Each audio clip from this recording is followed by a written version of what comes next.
Welcome to Top Score from Classical Minnesota Public Radio. I'm Emily Reese. Our guest this week is Inon Zur. You might know Inon from Fallout 3 or Fallout New Vegas. He also did both Dragon Age games. But his music for Lord of the Rings: War in the North is so good that I wanted there to be much more than there was. Also, it was super cool that they got to record at Abbey Road with the Philharmonia. One more time. Without the super cool. Welcome to Top Score from Classical Minnesota Public Radio. I'm Emily Reese. Our guest this week is Inon Zur, and he's been in the business for so long that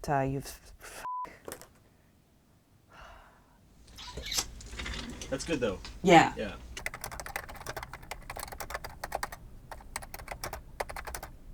Did you get me spelling synonymous correctly on the first try? Yes. Okay, thanks.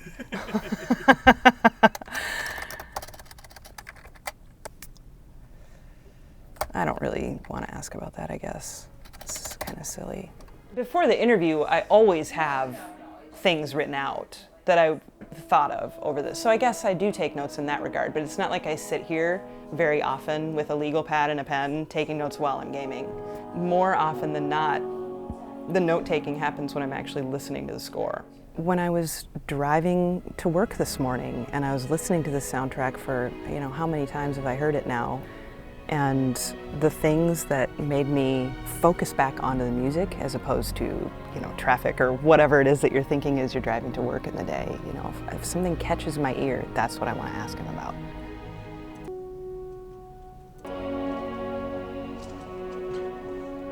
I went to graduate school in Lincoln, Nebraska, and I went there for music theory. Here's the clarinet solo. It's so cool. When I was in the high chair, I was doing this to the rhythm of the dishwasher. So, my mom was a singer and I was plunking stuff out on piano by the time I was 4. So I don't know, I just grew up around it. Inon was the first interview I ever got to do, actually. He's the first person I ever talked to for Top Score. I think it's a nice change for them. I think there's a hunger in the industry for people to hear these answers from these men and women who write the music. There aren't that many outlets where, you're interviewing and you're talking about a track and then you're hearing the track. It's just really, really well-constructed music he's got here. I'm really looking forward to just hearing him talk about it. It's just really, really well done. Okay, yeah, let's see if this is any better, Michelle. Is this working better? Can you hear me more clearly? Okay. It's sometimes kind of frustrating just trying to get the connection set up, and there's just... Now, Inon is in the studio with us, and he's on mic, and he's got headphones on, so you can talk to him. Inon, are you there? Okay, hi, Inon. This is some of the most thoughtful and well-constructed combat music I've heard. It's just so well done, Inon. And I'm not saying that because I like you, I'm saying that because I'm a musician.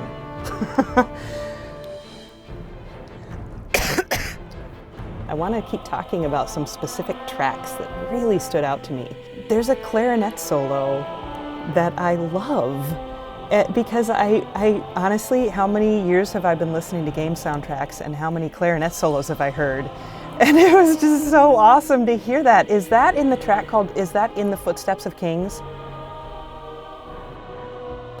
The very first track on the original soundtrack album, it's called Echoes of Angmar. And the strings come in toward the end with this rhythmic pattern that starts to build, and it's kind of dun dun dun dun dun dun dun dun dun, and it's just very intricately written and suspenseful. And I'm sure there are times in the music where multiple tracks of yours are layering. Is that the case in Lord of the Rings? Because of course you and I know that this is what Stravinsky did at the very beginning of The Rite of Spring, is that he pushed that bassoon to the top of its range, and it shocked people, but it's such a beautiful sound. Yes, you have a great day, okay? All right, bye.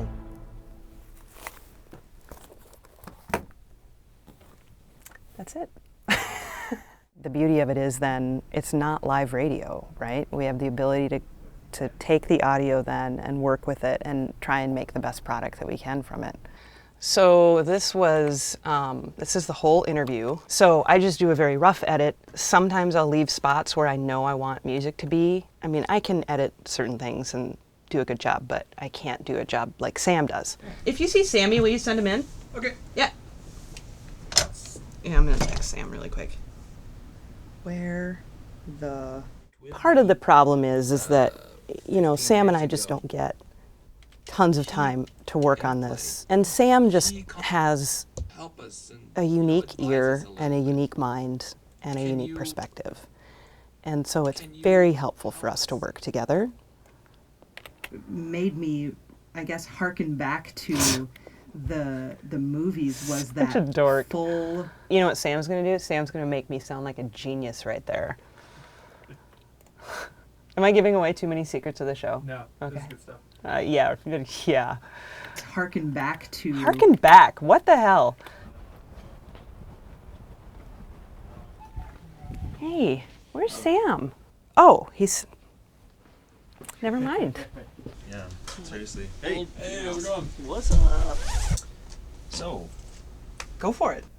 What keeps you going. This is basically what keeps you going you- as far as the dramatic and emotional elements. So Whatever. Sam is, first of all, an incredibly gifted musician, and he has a really, really great ear. Yeah, because this establishes that time signature. We'll just maybe fade it up there. Yeah. We should just take that through the end, right? Yeah, we should. I mean, Sam is one of my best friends, and so it was something that we talked about when I first wrote the very first article about Video Games Live, and all of that just started to kind of take off, and my bosses were realizing that this could go somewhere. I don't even think I ever even thought about working with a different engineer. Am I in the video now? yeah, Sam is particularly intrigued by the name of this game developer. Naughty dog. Naughty dog. Naughty dog. Naughty dog. Naughty dog. Naughty dog. Naughty dog. Naughty dog. Naughty dog. Naughty dog. Are you proud of your work accomplishments today, Sam? Naughty dog. I just would like to apologize to the fine employees of Naughty Dog Naughty dog. on Sam's behalf, because this is what it's like to make top score. every time you achieve something, then comes the what if. What if I won't be able to do it next time? And is that really me? You're from the bayou? And it's something that I can't leave all those never in. really ever take for granted. Yeah, no, those gotta go. Wouldn't you agree? we make it Not only a lot punchier than the stuff that's normally on the air, Not only that, Dave can go. because all these podcasts in a row are just mostly conversations between two people. It's like So in the beginning, I mean, you can't. It can get boring really fast if you don't edit out all the you know, what I'm doing right now, pausing. And I'm sure there are times in the music where multiple tracks of yours are layering. Is that the case in Lord of the Rings? this Don't even. It's a little manic of a question. And I'm sure there are times in the music where And we can go on the times there. there are times in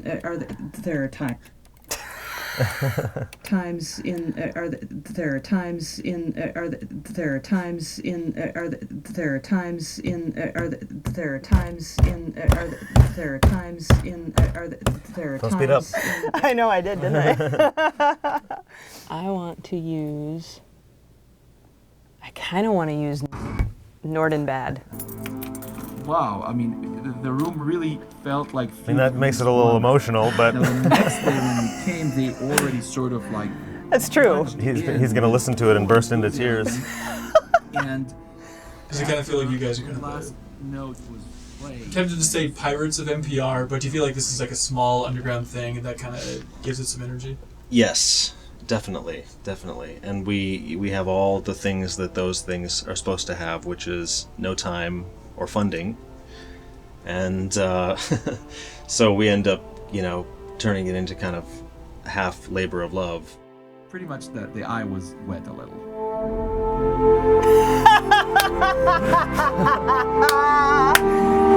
It's perfect though, it really is. All right. I just feel like I'm such a small fish in like the biggest ocean, in like the Atlantic or the Pacific, whichever one's bigger. The Pacific's bigger, right? Yeah, that's why I'm not teaching geography. But I do feel like I'm a really small fish in a huge pond, and I feel like anything I can do to just help other classical musicians understand that there's some really amazingly written music here.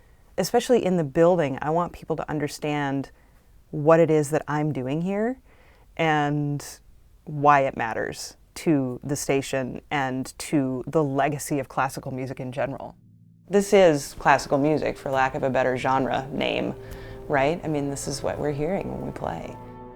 And every once in a while we can get stuff on the air too. It's just tricky with rights. The video game companies haven't quite figured out yet.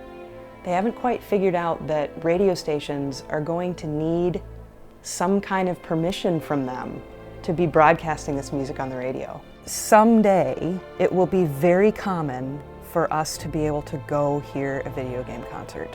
It's not all amazingly written. It's not all worthy of being performed by the LA Philharmonic or the London Philharmonia or the Minnesota Orchestra or the New York Phil, but a lot of it is, and it should be and it will be.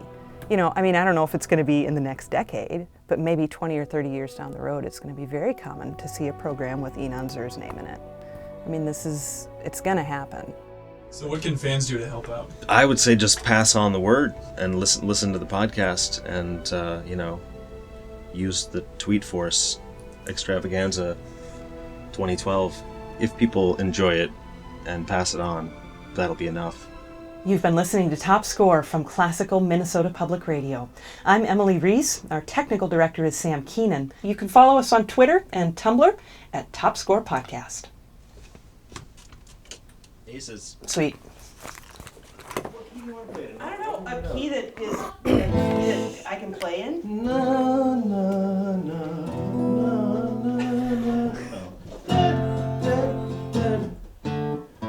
Just tell me what your first chord is. What was your first chord? Is that G? This is F. F?